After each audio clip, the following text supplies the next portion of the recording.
Hollywood, the crown jewel of America, the symbol of the rich and famous. Under this veil of fortune and fame is the third largest and fastest growing criminal industry in the world, child trafficking.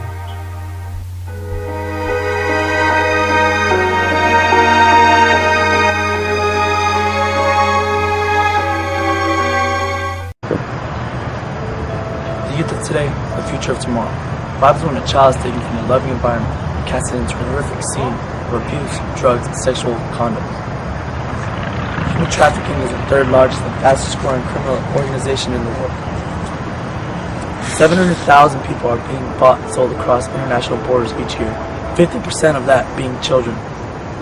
With such a dangerous crime growing at such an exponential rate, one would assume that steps have been taken to stop this monstrosity. But what real attempts have been made?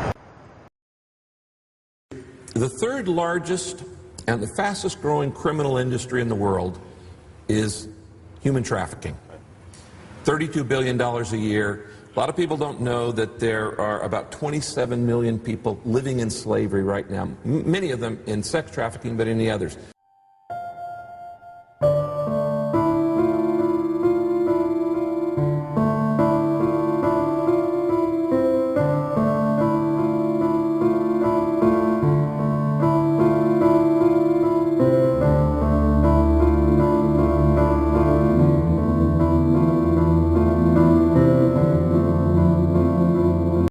How do we speak out, and how do you plan to do something about that?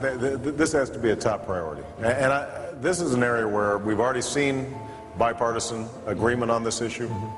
What we have to do is to create better, more effective tools for prosecuting those who are engaging in human trafficking, and we have to do that within our country. Sadly, there are thousands who are trapped in various forms of enslavement here in our country.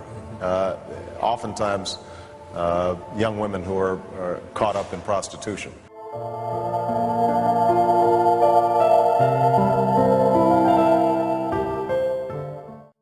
So we've got to give prosecutors the tools to crack down on these human trafficking networks.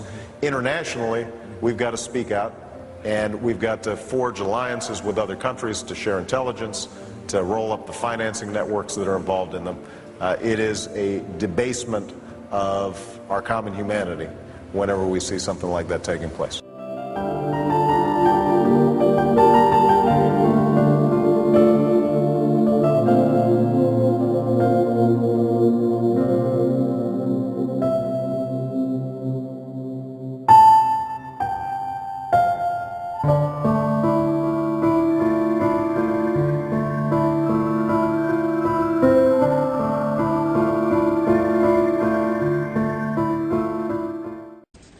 The President called for the punishment of those involved in this horrible business. But at the very moment of that speech, DynCorp was exposed for having been involved in the buying and selling of young women and children. While all of this was going on, DynCorp kept the Pentagon contract to administer the smallpox and anthrax vaccines and is now working on a plague vaccine through the Joint Vaccine Acquisition Program.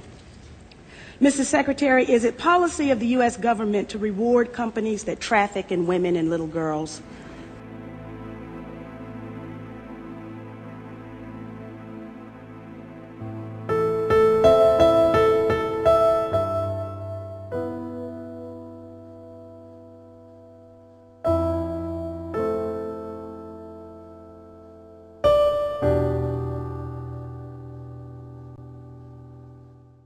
The State Department estimates that between 15,000 and 18,000 human slaves are brought into the United States, many of whom are forced into the sex trade every year.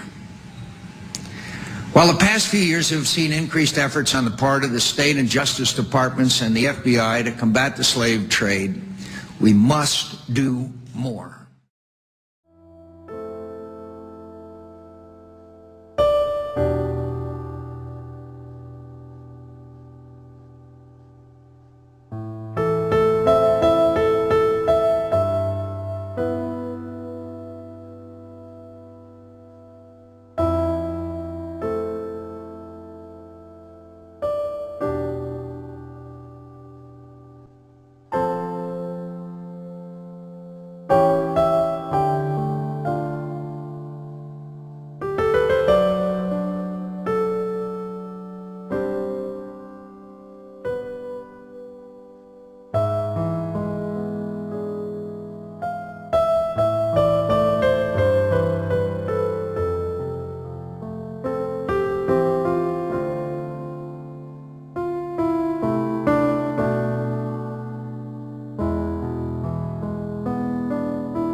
future the prosperity of our future, this heinous crime must be put to an end. Many have discussed the topic, but still over 700,000 people are being bought and sold across international borders each year. Really, how important is our children's safety?